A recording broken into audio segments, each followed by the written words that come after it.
ظلم کا نظام نہیں چل سکتا. میں ہم سب گواہ ہیں جو لوٹا گیا عوام کی آواز کو 8 فروری 2024 کو. یہ وہ زمانہ اب نہیں رہا کہ آپ نے الیکشن لوٹا، ہضم کیا اور بات ختم ہوگی. ہم اس کو ختم نہیں ہونے دیں گے. جو ڈاکہ پڑا ہے شرافت پہ، چادر چار دیواری پہ، الیکشن پہ، یہ بات ہضم نہیں ہوگی. ہم کھڑے رہیں گے، ہم اس کے لیے لڑتے رہیں گے. راجہ صاحب، آپ نے آج مکالمے کی آفر کی، اگر مکالمے پہ کوئی پازیٹیو رسپانس نہیں آتا کریں نا جی. دیکھیں، راستہ وہی ہے جو تاریخ اپناتی ہے ہمیشہ.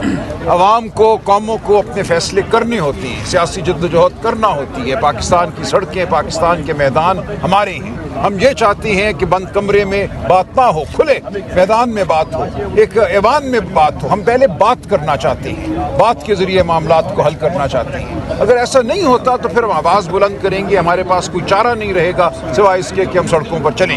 لیکن اس سے بہت پہلے یہ معاملہ طے ہو جانا چاہیے، شفافیت کے ساتھ، آئین اور قانون کے مطابق، شرافت کے مطابق. سر، بڑے سے بات ایک کانفرنس ہوئی ہے لیکن کوئی رکاوٹ نہیں بنی. کیا سمجھتے ہیں کہ ایک طرف یہ بھی کہا جائے کہ 45 دنوں میں عمران خان کو کہا گیا کہ آپ نے کوئی بات؟ ہمیں کچھ نہیں پتا 45 دنوں کا. ہم بات کرتے رہیں گے. وہ جتنا بھی عرصہ ہوگا فتح حق کی ہوگی. آپ دیکھیں گے حق کو دبایا نہیں جا سکتا. پاکستان کی تاریخ اس کی گواہ ہے. کچھ وقت لگ سکتا ہے لیکن بالآخر جھوٹ جو ہے وہ زمین بوس ہوتا ہے. اب جو خبر چل رہی ہے کہ 60 دن مجھے نہیں پتا، مجھے اس بارے میں کوئی علم نہیں ہے.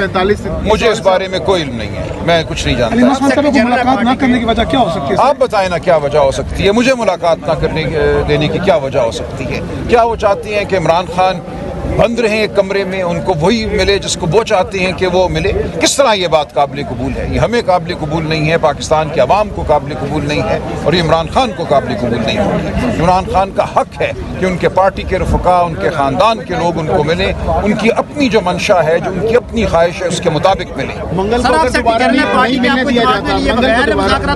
دیکھیے، ہم عدالت جا چکے ہیں، توہین عدالت کی درخواستیں موجود ہیں. ہم دیکھتے ہیں کہ عدالت اپنی بقا کے لیے کیا کرتی ہے. یہ معاملہ اب عدالت کی اپنی بقا کا ہے. اعظم سواتی جو حوالے سے آپ کہہ رہے ہیں، میں کچھ نہیں جانتا. جنرل پارٹی کے آپ کو دیکھیں، پارٹی کی سطح پہ کوئی باضابطہ مذاکرات نہیں ہو رہے. اگر کوئی شخص جو پارٹی سے نسبت رکھتا ہے اپنی سطح پہ کوئی بات کر رہا ہے تو وہ بات بالآخر پارٹی کے سامنے آئے گی. فیصلہ عمران خان کریں گے. اس وقت باضابطہ طور پہ پارٹی کے ساتھ کوئی بات نہیں. سر، آپ سے معتبر شخصیت پارٹی میں اور آپ سے ڈیسنٹ شخصیت تو کوئی نہیں ہے. آپ کو اعتماد میں لیے بغیر کس سے مذاکرات ہو رہے ہیں؟ نہیں ہو رہے. میں یہی عرض کر رہا ہوں نا، ہو سکتا ہے کہ دیکھیے علی امین صاحب وزیر اعلیٰ ہیں، بطور وزیر اعلیٰ ان کی ملاقاتیں ہوتی ہیں. سیکیورٹی کمیٹی ہے، اگر وہاں کوئی بات ہوتی ہے تو یقیناً پارٹی کے سامنے لائیں گے. سر، یہ ہارڈ اسٹیٹ پہ جو وضاحت آئی ہے آپ کیا وضاحت ہے جی؟ ہارڈ اسٹیٹ کیا ہوتی ہے؟ ہارڈ اسٹیٹ وہ اسٹیٹ ہوتی ہے جہاں قانون پر عملداری ہو، جہاں قانون کو مذاق نہ سمجھا جائے، جہاں الیکشن کو مذاق نہ سمجھا جائے.